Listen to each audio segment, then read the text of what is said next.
प्यारे बच्चों, हिंदी की कक्षा में आपका एक बार फिर से स्वागत है। जैसे कि आप जानते ही हैं, हम अपना 15वां पाठ घोड़ा बूढ़ा घोड़ा के प्रश्न उत्तर करेंगे। आज मौखिक प्रश्न उत्तर। मौखिक प्रश्न उत्तर करने से पहले मैं एक बार फिर से इस कहानी का एक बार सारांश बता देता हूँ। हमने इसके शब्दार्थ भी कर लिए हैं, हमने इसके मुहावरों को भी देख लिया है। 2 मुहावरे थे और शेष शब्द अर्थ एक बार मैं इस कहानी का सारांश बता देता हूँ। ये कहानी इटली देश की है, जहाँ पे एक रईस व्यक्ति, धनी व्यक्ति रहा करता था जिसका नाम एंटीनेटो था। उसने एक बहुत ही शानदार अरबी घोड़ा पाल रखा था। जैसा कि हम जानते ही हैं, एंटीनेटो घोड़े की बहुत अच्छी देखभाल करता था और उसका घोड़ा भी अपने मालिक को बहुत चाहता था। लेकिन जब एंटीनेटो का घोड़ा बूढ़ा हो गया, तब एंटीनेटो को उसका दाना पानी अखरने लगा। उसको लगने लगा कि वह व्यर्थ में अपने पैसे घोड़े के दाना पानी में खर्च कर रहा है। एक दिन उसने अपने घोड़े को अपने घर से निकाल दिया और बेचारा बूढ़ा घोड़ा खाने के लिए तलाश में इधर उधर मारा मारा फिरने लगा। उसे कुछ भी मिल जाता, चाहे घास, चाहे सड़ी गली सब्जियां, वह उसे खाकर अपना पेट भर लेता था। इटली के महाराज जो थे, उन्होंने एक बहुत बड़ा और सुंदर बगीचा बनवा रखा था। इस बगीचे के, हम कहेंगे, द्वार पे उन्होंने एक घंटी भी बंधवा रखी थी और जो भी किसी को भी कोई फरियाद करनी होती थी, या हम कहेंगे किसी को मदद चाहिए होती थी, तो उस घंटी को रस्सी की मदद से बजा दिया करता था। इससे इटली के राजा को पता चल जाती थी कि कोई फरियादी है, कोई उनसे मदद मांगना चाहता है, और वे तुरंत उसको बुलवाते तथा उसकी बात सुनते, उसके दुख तकलीफ को दूर करने का प्रयास करते। तो एक दिन जब महाराज बगीचे में टहल रहे थे, तो उनकी नज़र अपने उस घंटी पर पड़ी जो कि रस्सी से बंधी हुई थी। उन्होंने देखा कि रस्सी तो जगह जगह सड़ गल गई है, क्योंकि बरसात से, धूप से रस्सी खराब हो गई थी। उन्होंने तुरंत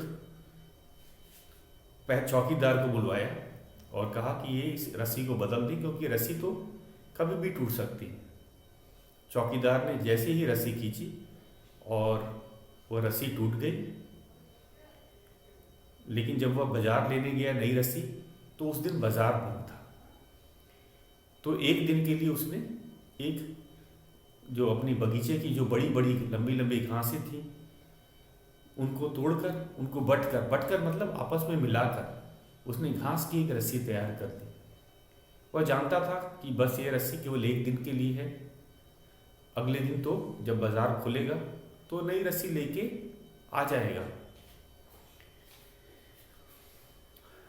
तो वह घास की रस्सी को ही घंटी के साथ बांध देता है। तभी एंटीनेटो का घोड़ा वहाँ से गुजरता है। उसकी नज़र घास की बनी हुई रस्सी पर जाती है। घोड़ा काफ़ी भूखा होता है।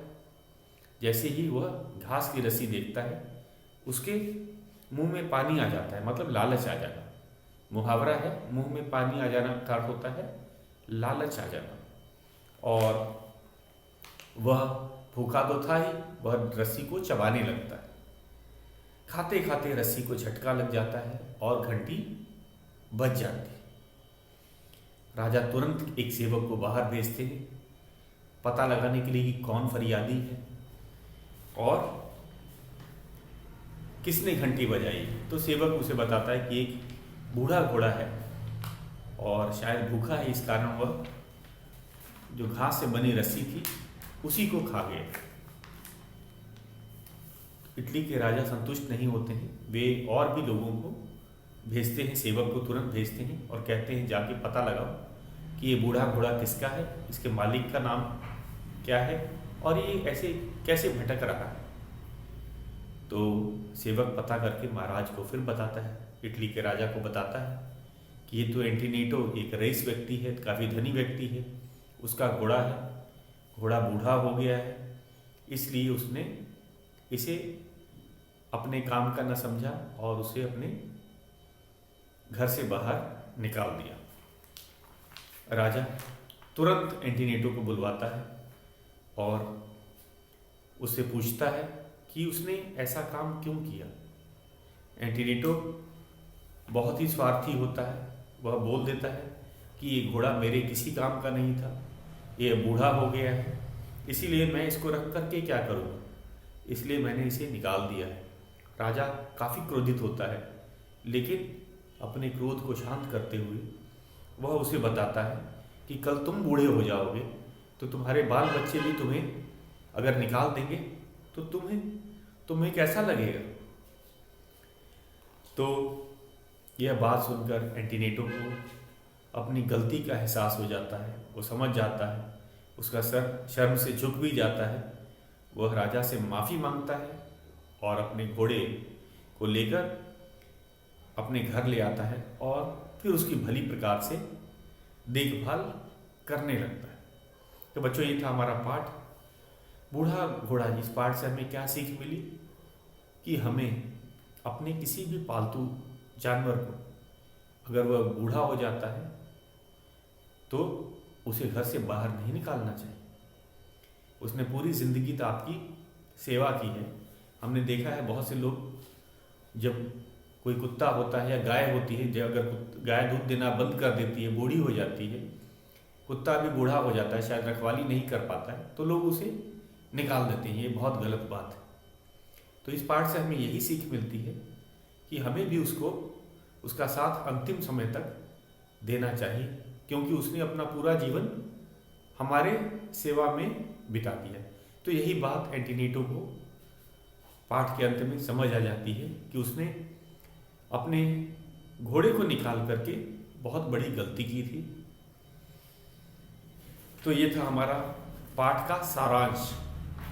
आज हम करेंगे अपने मौखिक प्रश्नों को। जैसे कि आपको पता है, हम अपने मौखिक प्रश्नों को मौखिक रूप से करते हैं।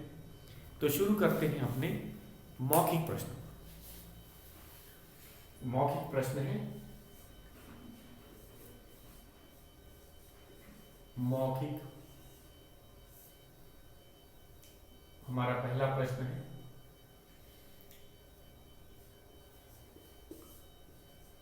निम्नलिखित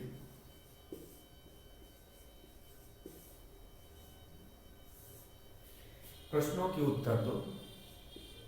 प्रश्नों के उत्तर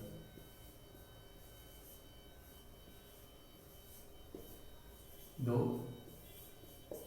हमारा पहला प्रश्न है, तरह से समझना है, एंटीनेटो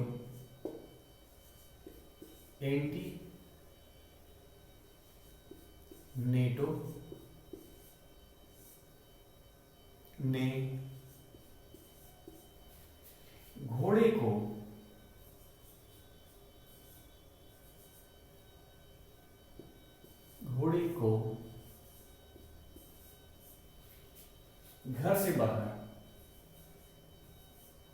घर से बाहर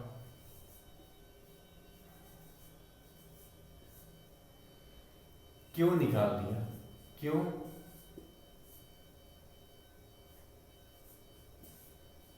निकाल दिया?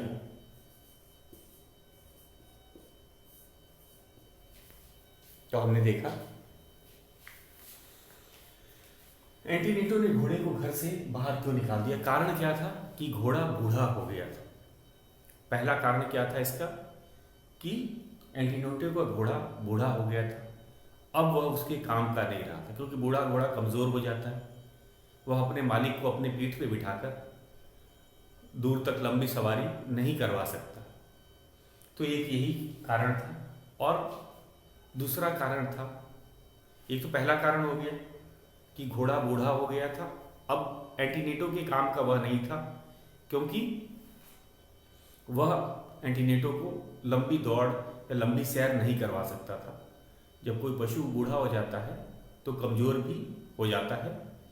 और दूसरा कारण था कि जो बूढ़ा पशु है उसके दाने और खाने और दाने के लिए जो पैसे खर्च कर रहे थे वो उसको अखरने लगा। हमारे पाठ में भी लिखा है, उसके खाने दाने और खाने के लिए, उसके दाने पानी के लिए, जैसे उसको घोड़े को दाना और पानी की ज़रूरत पड़ती है, खाने की ज़रूरत पड़ती है, तो उस पर भी खर्च होते हैं पैसे।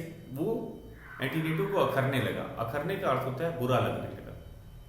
एंटीनेटो को लगने लगा कि ये तो किसी बूढ़े घोड़े पे के खाने पे ये खर्च करना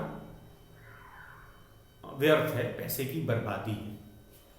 तो ये दो कारण थे, घोड़ा बूढ़ा हो गया था, दूसरा उस घोड़े पे वे पैसे भी खर्च नहीं करना चाहता था।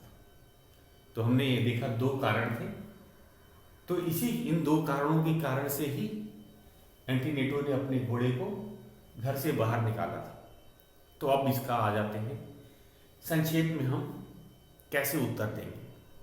प्रश्न तो हमने पढ़ लिया, अब हम इसे संक्षेप में, मतलब छोटे में, कैसे इसका उत्तर देंगे अगर परीक्षा में ये आ जाता है तो हम लिखेंगे, एंटीनेटो ने घोड़े को घर से बाहर निकाल दिया क्योंकि घोड़ा बूढ़ा हो गया था और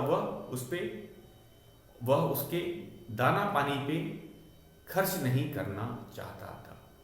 तो एक वाक्य में हमने ये दोनों जो मुख्य कारण थे वो दोनों भी बता दिए।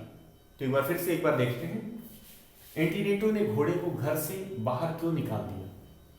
एंटीनेटो ने घोड़े को घर से बाहर निकाल दिया क्योंकि घोड़ा बूढ़ा हो गया था तथा वह उसके दाना पानी पे खर्च नहीं करना चाहता था। तो इसीलिए बाहर निकाल दिया, क्योंकि अगर न घोड़ा रहेगा न उसको दाना या पानी पे खर्च करना पड़ेगा, तो उसकी बचत भी हो जाएगी। यही कारण था। तो फिर से एक बार ध्यान से देखिए, एंटीनेटो ने घोड़े को घर से बाहर क्यों निकाल दिया। एंटीनेटो ने घोड़े को घर से बाहर निकाल दिया क्योंकि पहला कारण, घोड़ा बूढ़ा हो गया था और वह कौन है, एंटीनेटो घोड़े के दाना पानी पर खर्च नहीं करना चाहता था। ये दोनों कारण हमने बता दिए। फिर से दोहरा देता हूँ ध्यान से, क्योंकि ये जो मौखिक प्रश्न होते हैं, बच्चे इसको ध्यान से नहीं सुनते और लिखित रूप में हम नोटबुक पे भी नहीं लिखते, तो उनका ध्यान, फिर उनको ये याद भी नहीं होता। इसीलिए ध्यान से, एंटीनेटो ने घोड़े को घर से बाहर क्यों निकाल दिया। एंटीनेटो ने घोड़े को घर से बाहर निकाल दिया क्योंकि घोड़ा बूढ़ा हो गया था और एंटीनेटो उसके दाना पानी पर खर्च भी नहीं करना चाहता था। तो ये था हमारा पहला प्रश्न क। तो इसमें आपको दोनों ही ये कारण आपको लिखने थे कि घोड़ा बूढ़ा हो गया था और एंटीनेटो उसके दाना पानी पे खर्च भी नहीं करना चाहता था। यही दो मुख्य कारण थे घोड़े को बाहर निकालने के। अब हम अपने ख प्रश्न पे चलते हैं, दूसरे प्रश्न।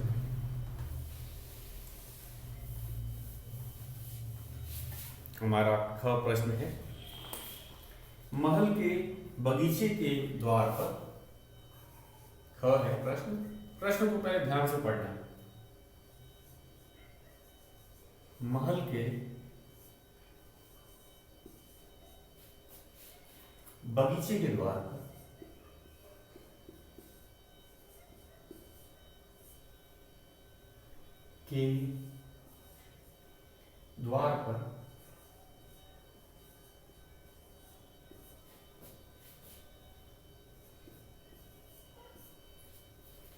राजा ने किस राजा की बात कर रहे हैं? इटली के राजा। राजा ने घंटी क्यों बंधवा रखी थी? क्यों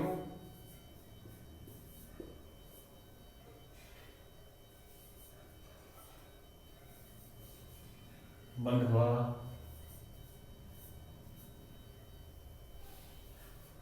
रखी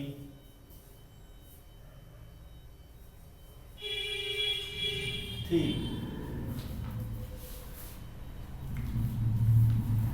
महल के बगीचे के द्वार पर राजा ने घंटी क्यों बंधवा रखी थी? तो इसके अंदर हम कहेंगे महल के बगीचे के द्वार पर राजा ने घंटी क्यों बंधवा रखी थी। तो इसका क्या कारण था कि कोई भी फरियादी उस घंटी को बजाकर अपना दुख राजा तक या अपनी बात राजा तक पहुंचा सकता था। तो घंटी बंधवाने का क्या कारण था कि जो भी उस घंटी को बजाता, राजा को घंटी की आवाज़ से पता चल जाता कि हमारे राज्य में कोई व्यक्ति दुखी है या कोई फरियादी आया है। फरियादी जो किसी हम कहेंगे अपराध की शिकायत या दुहाई देने वाले को फरियादी कहते हैं। किसी अपराध की शिकायत करने वाले या दुहाई देने वाले को फरियादी कहा जाता है। ये हमने शब्दार्थ में भी आपको बताया था कि महल के बगीचे के द्वार पर राजा ने घंटी बंधवाई थी ताकि कोई फरियादी उस घंटी को बजाकर अपनी बात राजा तक पहुंचा सके। होता क्या था, जो भी व्यक्ति तो उस घंटी को बजाता तो घंटी की आवाज़ से राजा को पता चल जाता था कि मेरे राज्य में कोई दुखी है, कोई फरियादी है। राजा तुरंत उसकी बात को सुनता था, सैनिकों को भेज करके उसको बुलवाता था, उसकी बात सुनता था और उसके दुख को दूर करने का प्रयास करता था। तो ये था हमारे घंटी लगाने का कारण। घंटी बगीचे के द्वार पर राजा ने घंटी क्यों बंधवाई थी, हमें कारण बताना है। इसका प्रश्न में क्या पूछ रहे हैं? कारण बताना है। क्यों महल के जो बगीचे के द्वार पर घंटी क्यों बंधवाई गई थी? कि कारण क्या था? ताकि राजा को पता चल सके कि कोई फरियादी है कि नहीं। फरियादी का अर्थ ही है कि कोई अपराध की सूचना देने वाला, कोई दुखी व्यक्ति। राजा का भी फर्ज होता है कि वो अपने प्रजा के बारे में अगर कोई दुख तकलीफ हो तो उनके दुख तकलीफ को दूर करने का प्रयास करे। तो सब लोगों को पता था कि अगर किसी को कोई दुख तकलीफ होता है तो वह राजा के जो बगीचे के द्वार पे जो घंटी बंधी हुई है उसको बजाएगा, तो ये बात राजा तक तुरंत पता चल जाएगी और राजा भी उसके दुख को दूर करने के लिए काम करेंगे। और एक बहुत अच्छा तरीका है, किसी अच्छे राजा का ये कर्तव्य भी होता है कि वो अपने प्रजा के दुख दर्द को दूर करे। तो हमारे यहाँ पे बंधवाने का था कि कोई भी फरियादी अपने दुख तकलीफ राजा तक पहुँचा सके। मुख्य उद्देश्य यही था। तो हम लिखेंगे महल के बगीचे के द्वार पर राजा ने घंटी क्यों बंधवा रखी थी। महल के बगीचे के द्वार पर राजा ने घंटी बंधवा रखी थी ताकि कोई फरियादी अपनी बात राजा तक पहुंचा सके। घंटी बजाकर अपनी बात राजा तक पहुंचा सके। दोनों ही तरीके सही हैं। फिर से एक बार देखिए, महल के बगीचे के द्वार पर राजा ने घंटी बंधवा रखी थी ताकि कोई फरियादी उस घंटी को बजाकर अपनी बात राजा तक पहुंचा सके। ये मुख्य उद्देश्य था। तो फिर से एक बार देख लेते हैं। ये हमारा ख मौखिक का ख प्रश्न है। महल के बगीचे के द्वार पर राजा ने घंटी क्यों बंधवा रखी थी। महल के बगीचे के द्वार पर राजा ने घंटी बंधवा रखी थी ताकि कोई फरियादी उस घंटी को बजाकर अपनी बात राजा तक पहुंचा सके। ये था कारण। अब हम चलते हैं अपने ग प्रश्न पे। ग बहुत ही आसान है, बहुत आसान है। ग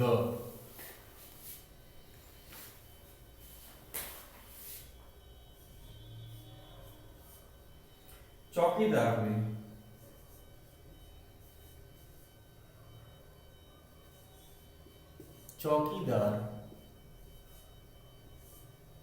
ने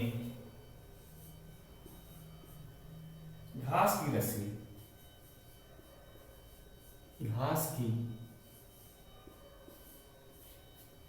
रस्सी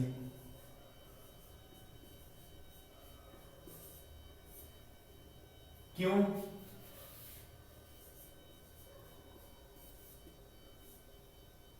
बांधी?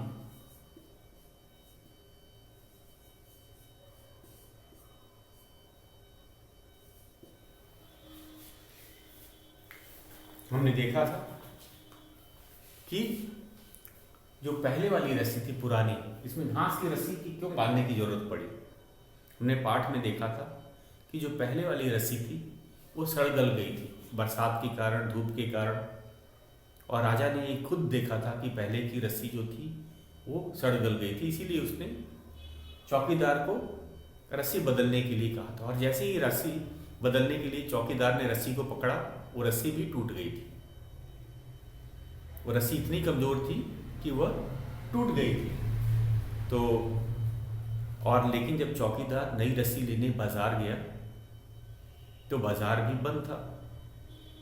तो बाजार तो अगले दिन खुलता, तो एक दिन के लिए उसने कहा कि नहीं, घंटी में जरूर रस्सी होनी चाहिए। एक दिन के लिए उसने जो बगीचे से लंबी लंबी घासों को काटा और उसको बट करके घास की एक रस्सी बना ली, जो केवल एक दिन के लिए थी, क्योंकि ये घास की रस्सी एक दिन आराम से चढ़ जाती और अगले दिन तो बाजार खुल ही जाता और चौकीदार फिर नई रस्सी बाजार से ले आता। तो चौकीदार ने घास की रस्सी क्यों बांधी? इसका क्या कारण था? घास की रस्सी, क्योंकि नई रस्सी बाजार बंद होने के कारण न मिली, इसीलिए चौकीदार ने घास की रस्सी बांधी। तो हम इसका उत्तर कैसे लिखेंगे? चौकीदार ने घास की रस्सी क्यों बांधी? चौकीदार बाजार से नई रस्सी लेने गया, लेकिन बाजार बंद होने के कारण उसे नई रस्सी ना मिली, तो उसने घास की रस्सी घंटी से बांधी। हम ऐसे भी लिख सकते हैं, और दूसरा तरीका और भी है। कौन सा तरीका है?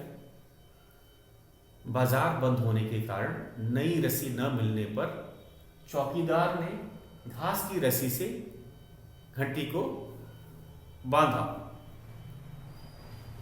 ठीक है, दोनों तरह से दोनों उत्तर हमारे सही हैं। हम ये नहीं कह सकते कि यही बात है या वो बात है। तो इसमें मुख्य क्या कारण था? बाजार बंद होने के कारण चौकीदार को नई रस्सी न मिली, इस कारण उसने घास की रस्सी बांधी। किस पे बांधी? घंटी पर। ये हमें पता था, इसीलिए घंटी का नाम लिखा भी नहीं है प्रश्न। चौकीदार ने घास की रस्सी क्यों बांधी? चौकीदार ने घास की रस्सी बांधी क्योंकि बाजार बंद होने के कारण उसे नई रस्सी नहीं मिली। तो इस तीसरे तरह से भी हम लिख सकते हैं। तीनों ही उत्तर सही हैं। तो इस बात का जरा ध्यान रखना है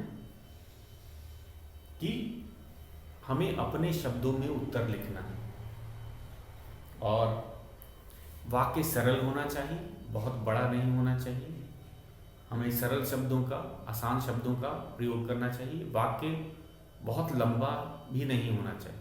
छोटे वाक्य हम लिखेंगे, भले हम 2 वाक्य में क्यों ना लिखना पड़े। हमें एक बड़ा वाक्य लिखने में बहुत गलती होने की संभावना होती है, तो हम 2 छोटे वाक्य में भी उत्तर लिख सकते हैं। तो चौकीदार ने घास की रस्सी क्यों बांधी?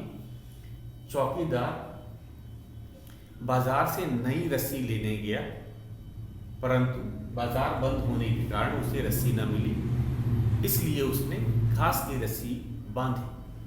या फिर ऐसे भी कह सकते हैं, बाजार बंद होने के कारण चौकीदार को नई रस्सी न मिली, इसलिए उसने घास की रस्सी बांधी। तो दोनों ही उत्तर सही हैं।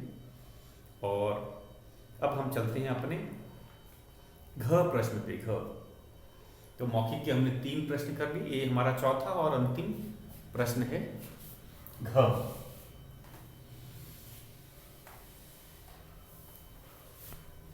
प्रश्न घ,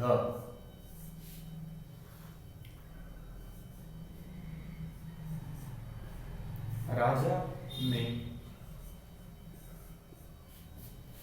घोड़े की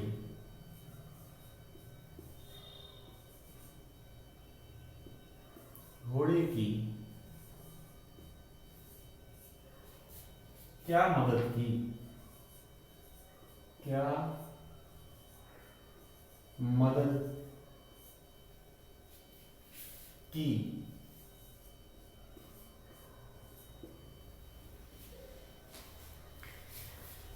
तो सबसे पहले हम आ जाते हैं कि राजा ने घोड़े की क्या मदद की।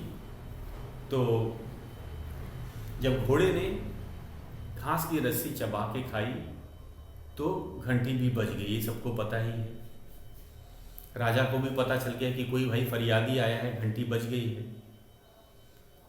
और जब राजा को पता चला कि घोड़े का मालिक एंटीनेटो, जो कि एक बड़ा धनी व्यक्ति है, रईस व्यक्ति है, उसने अपने घोड़े को बूढ़े होने पर निकाल दिया, तो उसने तुरंत घोड़े को क्या किया? सबसे पहले राजा बहुत समझदार था। जब जैसे ही उसे पता चला कि घोड़ा भूखा है, उसने घोड़े के दाना पानी का प्रबंध करवाया सबसे पहली बार, क्योंकि घोड़ा सचमुच में बहुत भूखा था। इतना भूखा था कि उसने जो घास की बनी रस्सी को ही खा लिया था। उसे बड़ी जोर से भूख लगी थी, उसने घास की बनी रस्सी को ही खा लिया था। इस कारण से राजा को पता चला कि घोड़ा बहुत भूखा है, तो उसने तुरंत उसके खाना या दाना पानी का प्रबंध करवाया। उसके बाद दूसरा तो कदम उसने लिया था कि एंटीनेटो को बुलवाया, उससे पूछा, कारण जाना। ये सब बात की बात है, ये हमें अभी नहीं बताना है, क्योंकि प्रश्न में क्या पूछा गया? राजा ने घोड़े की क्या मदद की। घोड़े की मदद किस प्रकार की, बस वो बताना है, ना कि एंटीनेटो को बुला करके उसे डांटा, फिर एंटीनेटो को शर्म आई, फिर एंटीनेटो घर ले गया। ये बात बाद की चीज़ है, ये हमें नहीं बताना है। राजा ने कैसे मदद की, तो हमें बस इतना वही बताना है कि राजा ने घोड़े की क्या मदद की, उसको दाना पानी का प्रबंध किया। जैसे ही राजा को पता चला कि फरियादी और कोई नहीं, एक बूढ़ा घोड़ा है जो कि बहुत भूखा है, राजा ने तुरंत अपने सेवकों को कहा कि बूढ़े घोड़े के खाने पानी का प्रबंध किया जाए। तो ये घोड़े की मदद करना कहलाएगा। तो हम इसका उत्तर लिखेंगे, ध्यान से देखो। राजा ने घोड़े की क्या मदद की? राजा ने घोड़े के दाना पानी का प्रबंध करवाकर घोड़े की मदद की। राजा ने घोड़े की क्या मदद की? राजा ने घोड़े के दाना पानी का प्रबंध करवाकर मदद की। तो हमें बस इतने ही मदद के बारे में बताना है जो राजा ने घोड़े के लिए उस समय तुरंत किया था। तो फिर से एक बार मैं दोहरा देता हूं अपना उत्तर। प्रश्न एक बार ध्यान से देखो। प्रश्न जितना पूछा जाता है हम उतना ही उत्तर लिखेंगे, उससे ज़्यादा उत्तर नहीं लिखा जाता है। राजा ने घोड़े की क्या मदद की? तो राजा ने घोड़े के दाना पानी का इंतजाम करवाकर मदद की, या ऐसे भी बोल सकते हैं राजा ने घोड़े के दाना पानी का प्रबंध करवाकर मदद की, या प्रबंध करवाया। राजा ने घोड़े के दाना पानी का प्रबंध करवाया या करवाकर मदद की, दोनों ही सही। तो बच्चों ये थे हमारे आज इस पाठ के मौखिक प्रश्न जिसे हमने कर लिया है। कल हम इसके लिखित प्रश्नों को करेंगे। आपको पता ही है लिखित प्रश्न हम अपने नोटबुक में लिखते हैं। तो आज के लिए बस इतना ही।